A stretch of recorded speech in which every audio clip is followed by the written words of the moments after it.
The sound of Priya's heels clicking against our hardwood floor at midnight told me everything I needed to know. She wasn't trying to be quiet anymore. Hell, she wanted me to hear her coming home from another one of her girls' nights that somehow always included her cousin's crowd. Owen? Her voice carried that particular tone, the one that meant she was about to deliver news I wouldn't like. We need to talk. Before we dive deeper into this story, I have one small request. Please subscribe, drop a like, comment, and hit that hype button to boost this channel so more people can discover these incredible Reddit stories. I looked up from my laptop where I'd been pretending to work on code reviews. The blue light from the screen made everything look cold, including my wife of 6 years standing in our living room doorway. Her makeup was smudged just enough to tell a story, and her designer dress, one I'd never seen before, hung differently than when she'd left the house 8 hours ago. "Sure," I said, closing the laptop. "How was dinner with the girls?" Priya's laugh was sharp. "Cut the shit, Owen. You know it wasn't just dinner." She moved to the kitchen island, putting distance between us like she always did when she was about to drop a bomb. Her phone buzzed on the granite countertop, a text that made her smile in a way I hadn't seen in months. "That's Raj," she said, not even trying to hide it anymore. "My cousin's friend. You remember him from the wedding last year." I remembered Raj perfectly. Flashy guy with more cologne than sense, drove a leased BMW, and had the kind of confidence that came from never being punched in the face. He'd spent most of that wedding hitting on every woman under 30, including my wife. "Yeah, I remember Raj." I kept my voice level. "What about him?" Priya's phone buzzed again. This time she didn't bother looking at it, but her smile got wider. "He's been helping me figure some things out, about what I want, about what I deserve." "And what do you deserve, Priya?" She gestured around our modest 2-bedroom house, the place we'd bought together when we were young and stupid and thought love could stretch a budget. "More than this. More than a software tester who thinks his biggest achievement is debugging someone else's code." The words hit exactly where she'd aimed them. Priya had always been good at finding the soft spots. It's what made her such a successful freelance stylist. She could spot what didn't fit and cut it out without hesitation. "So, what are you saying?" I asked. "I'm saying I'm going to Raj's birthday party tomorrow night. It's at that new rooftop club downtown, the kind of place where successful people go." She picked up her phone, scrolling through what looked like Instagram stories. "You're not invited." I nodded slowly, processing. "Anything else?" "Don't wait up." After she disappeared upstairs, I sat in the dark for a long time, listening to the sound of her getting ready for bed, the shower running, her skincare routine, the careful way she slipped under the covers on her side of our king-size bed. My phone lit up with a notification. Someone had tagged me in a photo on Instagram. It was from earlier tonight. Priya and Raj at some upscale restaurant, his arm around her waist, both of them laughing at something off-camera. The caption read, "When you find your person blessed, new beginnings?" 23 likes already, including one from Mel, Priya's best friend and biggest enabler. The comments were starting to pile up. "You two look so happy." "About time, girl." "Owen who?" I screenshotted everything before Priya could delete it, then opened my laptop again. Not to work on code this time, but to check the balance on our joint accounts. The numbers told their own story: expensive dinners, shopping sprees, hotel charges I didn't recognize. My phone rang. It was Mel. "Owen, honey, we need to talk." "It's midnight, Mel." "I know, but this can't wait. Meet me at Danny's Diner tomorrow morning, 9 sharp. There are things about Priya you need to know." The line went silent before I could respond. I walked to the window and looked out at our neighborhood, rows of similar houses with similar problems hidden behind similar facades. Mrs. Finch across the street was still up, her living room TV casting blue shadows on her walls. She'd probably seen Priya come home. Mrs. Finch saw everything. That's when I made my first decision. I pulled out my phone and called Kelly, my lawyer friend from college. She picked up on the third ring, groggy but alert. "Owen, what's wrong?" "I need to set up an LLC, tonight, and I need to know how to protect assets in a separation." Kelly was quiet for a moment. "How much time do we have?" "Not much." "Give me an hour. I'll email you the paperwork." Danny's Diner smelled like bacon grease and broken dreams. Mel was already there when I arrived, hunched over a cup of coffee in a corner booth, looking like she hadn't slept. Her usually perfect Instagram-ready appearance was replaced by yesterday's makeup and a wrinkled dress. "You look like hell," I said, sliding into the opposite seat. "Thanks. You look surprisingly good for a man whose wife is cheating on him." The waitress came over, an older woman with tired eyes who'd probably seen every kind of human drama play out in these vinyl booths. "Coffee? Please, and keep it coming." Mel waited until we were alone again before pulling out her phone.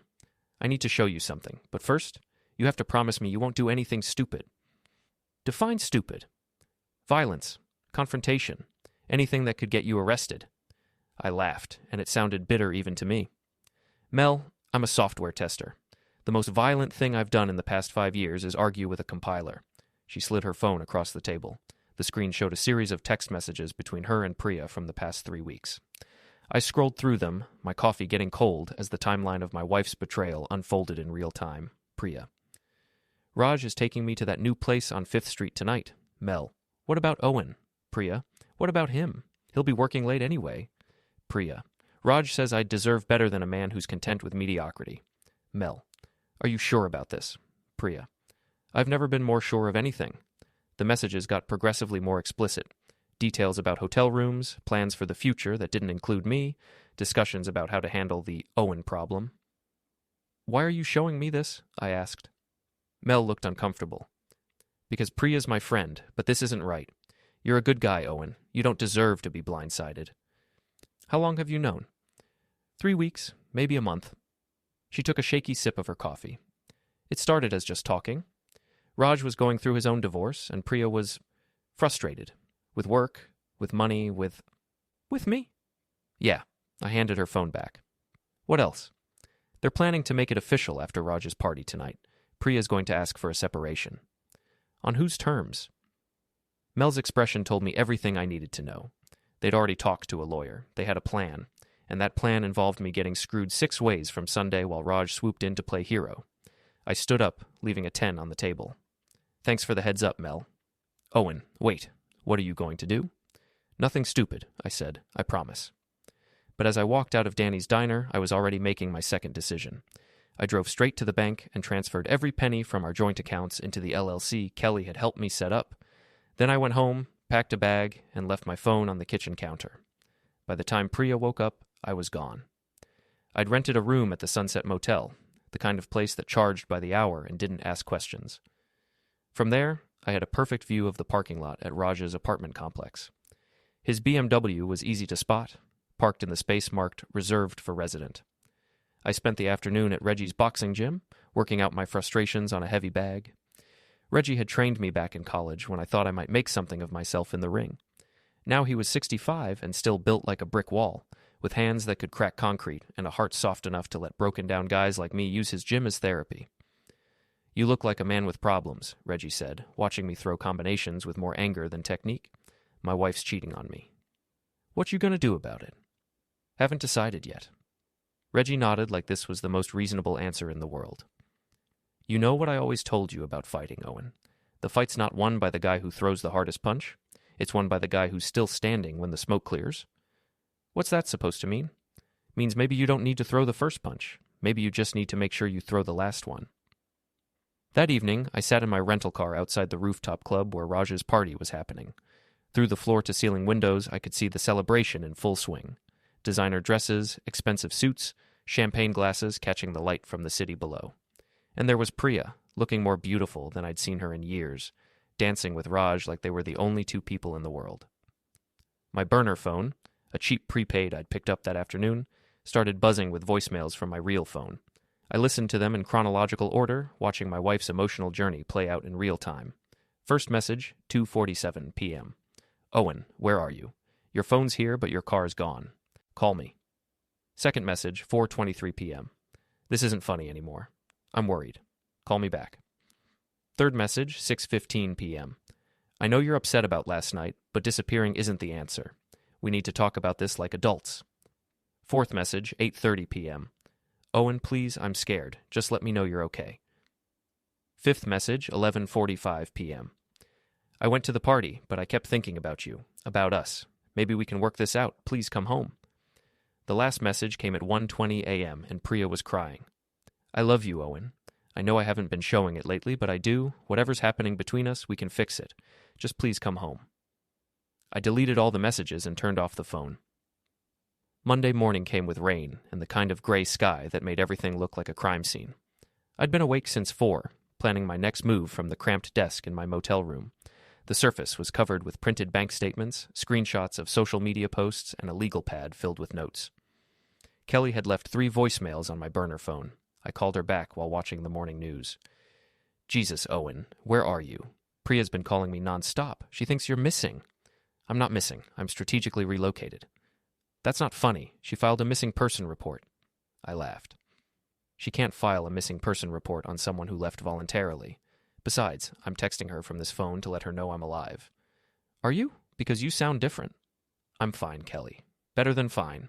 I need you to serve Priya with separation papers today. Today?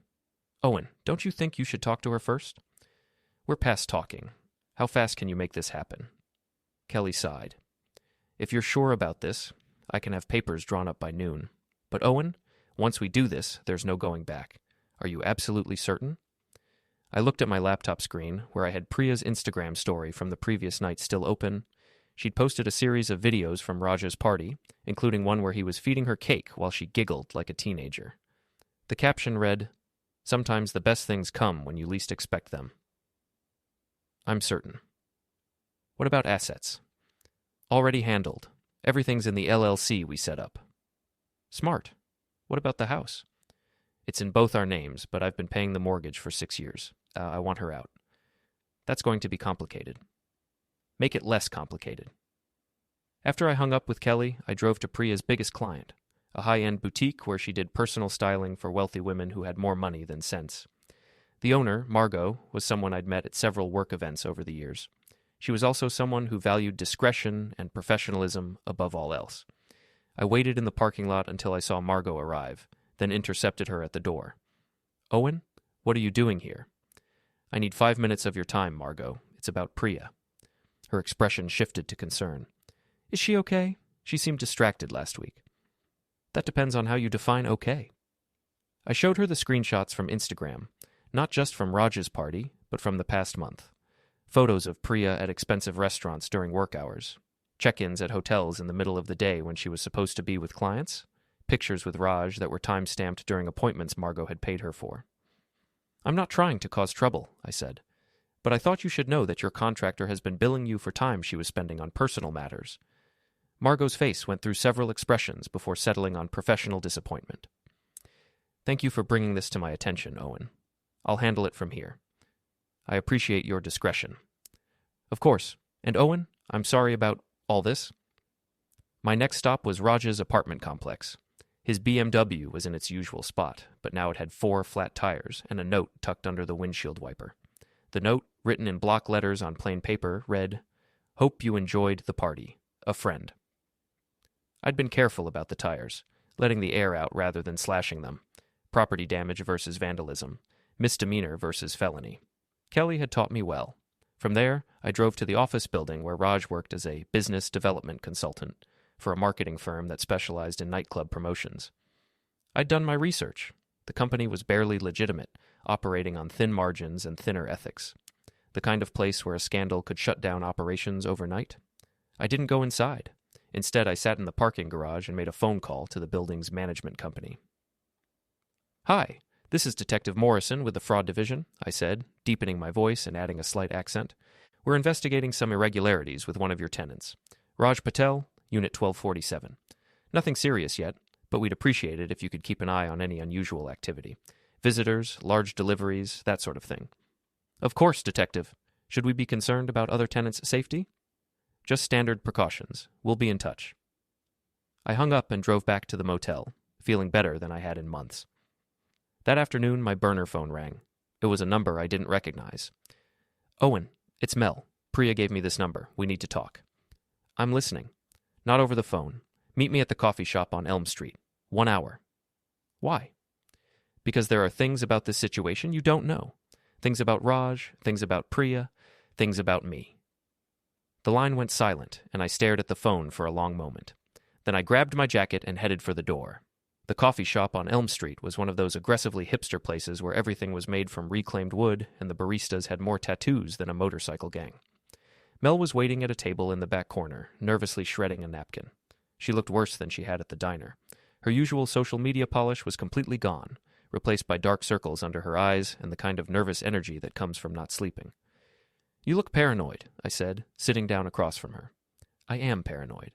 Raj came by my apartment this morning asking questions about you, about what I might have told you. And what did you tell him? That I hadn't seen you since Saturday. But Owen, he's not just angry about the tire thing. He's scared. I ordered a coffee from a barista who looked like she'd rather be anywhere else, then turned back to Mel. Scared of what? Of you, of what you might know, of what you might do. I'm a software tester, Mel. What exactly does he think I'm going to do? Debug him until the problem's fixed? Mel didn't laugh. Instead, she pulled out her phone and showed me a series of text messages from the past few hours. Raj, your friend Owen is causing problems. Mel, what kind of problems? Raj, the kind that could ruin everything I've worked for. Mel, maybe you should have thought about that before you decided to sleep with a married woman. Raj, this isn't a game, Mel. I need to know what he knows.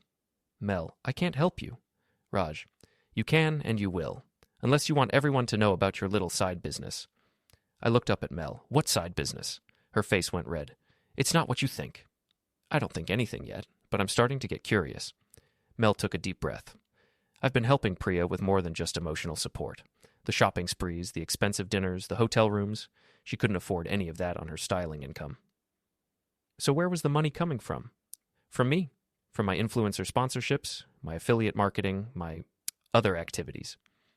What other activities? Mel's voice dropped to a whisper. I run a private Instagram account. Exclusive content. Subscription-based. It's not porn exactly, but it's not family-friendly either. I stared at her. You're telling me you've been bankrolling my wife's affair with money you make from selling sexy photos to strangers on the internet? It's more complicated than that. Explain how. Mel looked around the coffee shop like she was worried someone might be listening, then leaned closer. Raj isn't just some random guy Priya met through her cousin. He's been planning this for months, maybe longer. Planning what? The whole thing. The seduction, the affair, the separation. He's done this before, Owen. To other women, other marriages. I felt something cold settle in my stomach. What are you talking about? Raj targets married women with assets. He wines them, dines them, makes them feel special, then convinces them to leave their husbands. But it's not about love. It's about money. Priya doesn't have money. No, but you do. The house, your savings, your retirement accounts. In a divorce, she'd get half of everything. And then what? Mel's voice was barely audible now. And then Raj disappears, usually after convincing them to invest in one of his business ventures. He's done it 3 times that I know of. Maybe more. I sat back in my chair, processing this information. How do you know all this?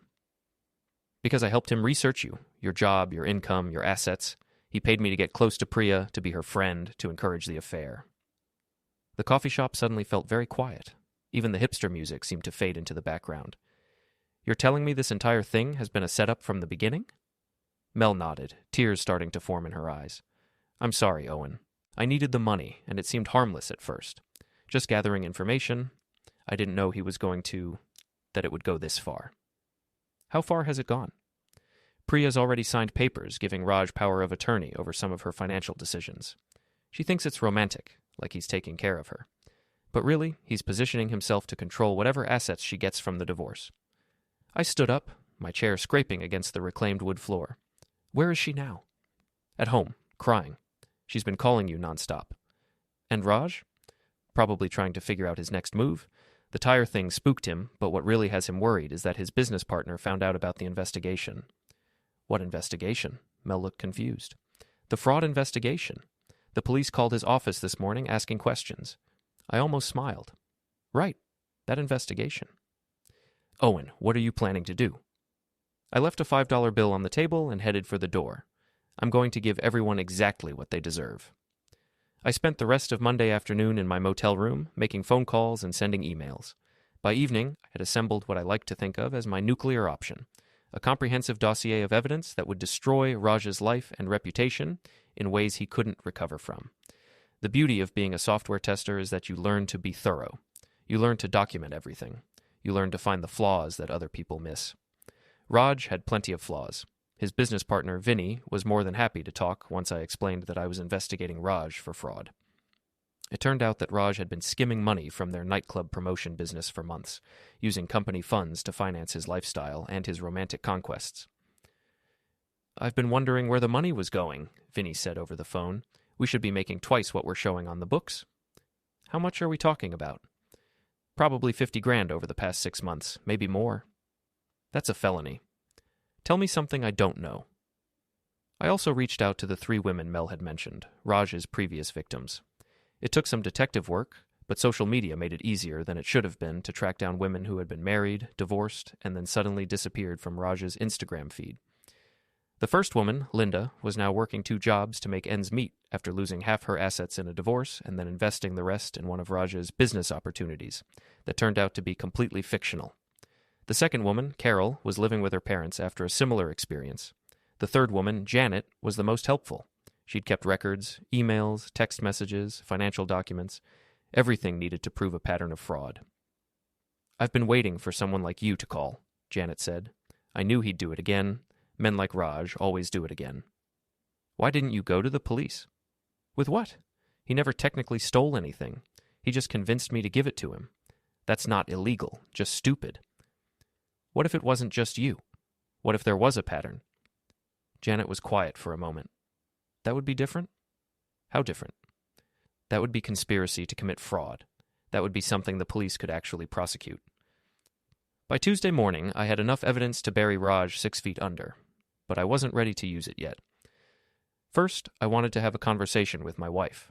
I drove to our house for the first time since I'd left on Sunday. Priya's car was in the driveway, and Mrs. Finch was watering her garden with the kind of focused attention that meant she was actually spying on the neighbors. "Morning, Mrs. Finch." "Owen, thank goodness you're all right." Priya's been beside herself with worry. "I'm sure she has." I used my key to let myself in.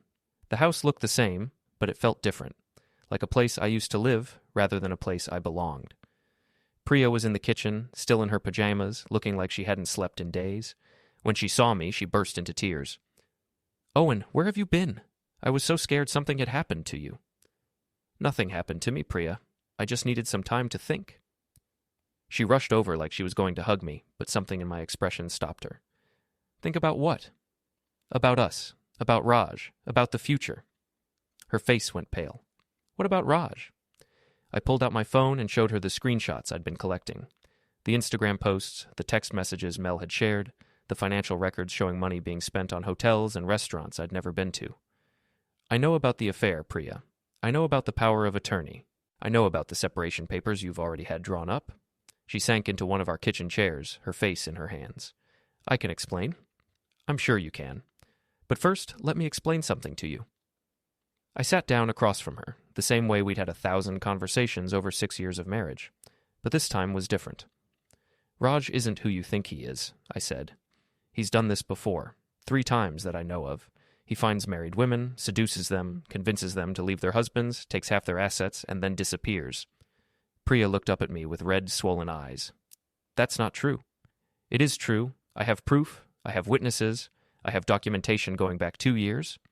I showed her the evidence, the testimonials from Linda, Carol, and Janet, the financial records Vinny had provided, the pattern of behavior that was so clear it might as well have been written in neon lights. "He loves me," Priya whispered. "He loves your potential divorce settlement." "You're lying." "Call him," I said, sliding my phone across the table. "Call Raj right now and tell him you've decided not to go through with the divorce. Tell him you want to work things out with me, see how fast his attitude changes." Priya stared at the phone for a long moment, then picked it up with shaking hands. Priya's call to Raj lasted exactly 4 minutes and 37 seconds. I know because I was timing it on my watch, watching my wife's face go through a series of expressions that told the whole story without me needing to hear his side of the conversation. First confusion, then hurt, then anger, then devastation. She hung up and stared at the phone like it had betrayed her. "What did he say?" I asked. "He said..." Her voice was barely a whisper. "He said if I wasn't serious about leaving you, then I was wasting his time. He said he had other options." "Other women, you mean?" Priya nodded, tears streaming down her face. "He said I was being emotional and that I needed to think about what I really wanted. But the way he said it, it was like he was talking to a stranger." I reached across the table and took the phone back. "I'm sorry you had to find out this way." "Are you? Are you really sorry?" I considered the question seriously. "I'm sorry that you got hurt. I'm sorry that someone manipulated you. But I'm not sorry that you found out the truth." "What happens now?" "Now you have a choice to make." Priya looked around our kitchen, At the coffee maker we'd bought together, at the refrigerator covered with photos from happier times, at the window that looked out on the backyard where we'd talked about maybe planting a garden someday. "I don't know how to fix this," she said. "Neither do I." My phone rang. It was Kelly. "Owen, we have a problem. Raj just showed up at my office demanding to know where you are." "What did you tell him?" "Nothing, but he's not taking no for an answer. He seems to think you have something that belongs to him." I looked at Priya, who was listening to my side of the conversation with growing alarm. "Tell him I'll meet him tonight. 7 o'clock. The parking lot behind Reggie's gym." "Owen, that sounds like a terrible idea." "Trust me. And Kelly? Bring a camera." After I hung up, Priya grabbed my arm. "You can't meet with him alone. What if he's dangerous?" He's not dangerous. He's just desperate. There's a difference." "How can you be sure?" "Because dangerous men don't run elaborate cons. They just take what they want. Raj is a coward who preys on emotions. When emotions don't work, he's got nothing." I stood up to leave, but Priya's voice stopped me at the door. "Owen? Yeah? I love you. I know I haven't been showing it, and I know I screwed everything up, but I do love you." I turned around and looked at my wife, really looked at her, maybe for the first time in months. She was beautiful and flawed and human, and she'd made a mistake that had nearly destroyed both our lives. "I love you too," I said, "but love isn't enough anymore. We both know that." The parking lot behind Reggie's gym was exactly the kind of place where bad decisions came to die.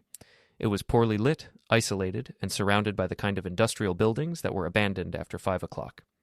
Raj was already there when I arrived, leaning against his BMW like he was posing for a magazine shoot. Someone had fixed his tires, but his confidence looked a little deflated. "Owen," he said as I got out of my car, "we need to talk." "I'm listening." "You're interfering with something that doesn't concern you." I laughed. "My wife's affair doesn't concern me." "Your wife made her choice. She chose me." "Actually, she chose what she thought you were. Big difference." Raj pushed himself off his car and took a step toward me. He was taller than me, broader, with the kind of gym-built muscles that looked impressive but weren't necessarily functional. "You think you're smart," he said, "but you don't know what you're dealing with." "I know exactly what I'm dealing with. A small-time con artist who preys on lonely women. The question is, do you know what you're dealing with?" "Enlighten me." I pulled out my phone and started reading. Raj Patel, age 38, currently under investigation for embezzlement by his business partner. Previously married 3 times, divorced 3 times, with a pattern of financial irregularities surrounding each divorce. Currently being investigated by the fraud division for... That's enough. "Oh, I'm just getting started." I kept reading. Bank records showing deposits from 3 different women totaling over $200,000 in the past 2 years. Email records showing identical seduction strategies used on multiple targets. Phone records showing... Raj lunged at me. I'd been expecting it. Reggie had taught me that angry men always telegraph their punches, and Raj was nothing if not angry. I stepped aside, let his momentum carry him past me, then grabbed his arm and used his own weight to send him face first into the side of his BMW. "That's going to leave a mark," I said. Raj straightened up, red liquid trickling from his nose. "You think this is over?" "I think this is just getting started." That's when Kelly stepped out of the shadows, camera in hand, having recorded everything. "Assault and battery," she said cheerfully. "On video. That should make the restraining order much easier to get." Raj looked between Kelly and me, finally understanding that he'd been outmaneuvered. "What do you want?" he asked. "I want you to disappear," I said. "Leave town. Leave Priya alone. Leave all the women alone. Find a new line of work." "And if I don't?" I showed him my phone, where I had the contact information for Linda, Carol, Janet, and 6 other women I'd tracked down over the past 2 days. "Then tomorrow morning, all of these women get a phone call explaining that they're part of a pattern and that there's enough evidence to file criminal charges. They also get the contact information for a very good lawyer who specializes in fraud cases." Raj's face went white. "You can't prove anything." "I don't have to prove anything. I just have to create reasonable doubt about your innocence. Once that happens, your business dries up, your reputation is destroyed, and you spend the next 5 years fighting legal battles you can't afford." Kelly stepped forward. "Or you can take the easy way out. Disappear. Start over somewhere else. Maybe try an honest living for once." Raj looked at his BMW, at the red on his shirt, at the camera in Kelly's hands. Then he looked at me. "This isn't over," he said. "Yes, it is." He got in his car and drove away, tires squealing against the asphalt. Kelly and I watched the taillights disappear into the night. "Think he'll actually leave?" she asked. "He'll leave. Men like Raj always take the path of least resistance." "What about Priya?" I thought about my wife sitting alone in our kitchen, trying to figure out how to put her life back together. That's a longer conversation. 3 days later, I was back in our house, sleeping in the guest bedroom and trying to figure out what normal was supposed to look like.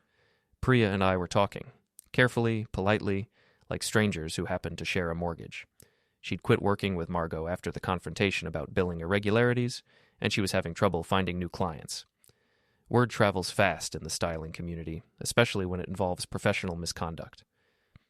"I might have to go back to retail," she said over breakfast on Friday morning, "at least until I can rebuild my reputation." That's not the end of the world. It feels like it. I was reading emails on my laptop when I got a message from Mel. It was short and to the point. "Check Instagram now." I opened the app and searched for Raj's profile. It was gone. Deleted. But Mel had sent me screenshots of his final posts before he disappeared from social media entirely. The first was a photo of a suitcase and a plane ticket to Los Angeles with the caption, "New city, new opportunities. Sometimes you have to know when to fold." The second was more interesting. It was a long text post that read like a confession. "To anyone who might be wondering where I went, I made some mistakes. I hurt people who didn't deserve it. I got involved in situations that were complicated and messy, and I handled them badly. I'm leaving town to start over somewhere else, and I won't be coming back. To the women I hurt, I'm sorry. You deserved better." I showed the screenshots to Priya. She read them twice, then closed the phone. "He's really gone?" "He's really gone." "Good." We sat in silence for a while, drinking coffee and avoiding eye contact. Finally, Priya spoke. "I've been thinking about what you said, about love not being enough. And I think you're right, but I also think maybe we gave up on each other before we gave up on love." I looked at my wife, really looked at her. She was wearing one of my old college t-shirts and no makeup, and she looked more like the woman I'd married than she had in months. "What are you saying?" "I'm saying maybe we should try counseling. Maybe we should try to figure out how we got here and whether there's a way back." "That's going to be hard work." "Harder than what we've been doing?" I considered this. The past week had been the most emotionally exhausting of my life, but it had also been clarifying. I'd learned things about myself, about Priya, about what I was willing to fight for. "Probably not," I said. So let's try counseling." My phone rang. It was Vinny, Raj's former business partner. "Owen, I thought you should know. Raj cleaned out the business accounts before he left town. Took everything. I'm filing charges, but he's probably long gone by now." "How much did he take?" "About 30 grand, everything we had." I looked at Priya, who was listening to my side of the conversation. "I'm sorry, Vinny, but you're probably better off without him?" "Yeah, I'm starting to figure that out." After I hung up, Priya shook her head. "He really was a con artist. From the beginning. I feel so stupid." "You're not stupid. You were lonely and frustrated, and he was good at his job." "His job was ruining marriages?" "His job was telling people what they wanted to hear. The marriage thing was just collateral damage." Priya was quiet for a long moment. Then she said, "I want to make this right, Owen. Not just between us, but everything. The money I spent, the lies I told, the people I hurt. How? I don't know yet, but I want to try." That afternoon, we drove to Mel's apartment together. I'd been avoiding her since our conversation at the coffee shop, but Priya insisted we needed to clear the air. Mel answered the door looking like she'd been expecting us. "Come in," she said. "We need to talk." Her apartment was exactly what you'd expect from a social media influencer. Perfectly arranged, professionally lit, with a corner set up for taking photos. But it also felt empty, like a stage set rather than a place where someone actually lived. "I owe you both an apology," Mel said without preamble. "What I did was inexcusable." "Why did you do it?" Priya asked. Mel sat down on her white leather couch, looking smaller than I'd ever seen her. "Money, at first. Raj paid me $5,000 to get close to you, to find out about Owen's finances. But then what? Then I got jealous. You were married, you had stability, you had someone who loved you, and I was alone, making money by selling pictures of myself to strangers on the internet. So you decided to destroy my marriage? I decided to prove that your marriage wasn't as strong as you thought it was. I told myself I was doing you a favor, showing you who Owen really was." I laughed, and it came out bitter. "Who I really was? You mean a guy who worked hard, paid his bills, and tried to make his wife happy? I know how it sounds now. How does it sound? Mel looked directly at me for the first time since we'd arrived. It sounds like I was the problem, not you, not your marriage, me. Priya reached over and took my hand. It was the first time she'd touched me voluntarily since this whole thing started. What happens now? Priya asked. Now I disappear, Mel said. I'm deleting my social media accounts, moving back home to Ohio, getting a real job. The influencer thing was making me crazy anyway. You don't have to disappear, I said. You just have to stop trying to destroy other people's lives. Mel nodded. I know, and I'm sorry, to both of you. We left Mel's apartment and drove home in comfortable silence.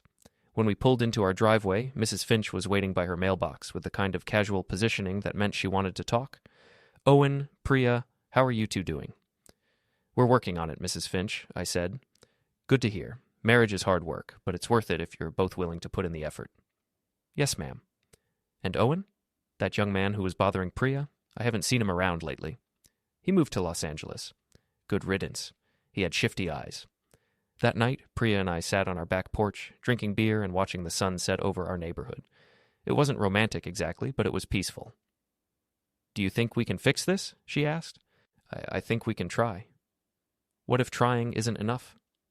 Then at least we'll know we gave it everything we had. Priya was quiet for a moment. Then she said, I love you, Owen. I know I haven't been showing it, and I know I made terrible decisions. But I do love you. I love you too, I said. But we're going to have to learn how to do it better. Starting with counseling? Starting with honesty. She nodded. Honesty.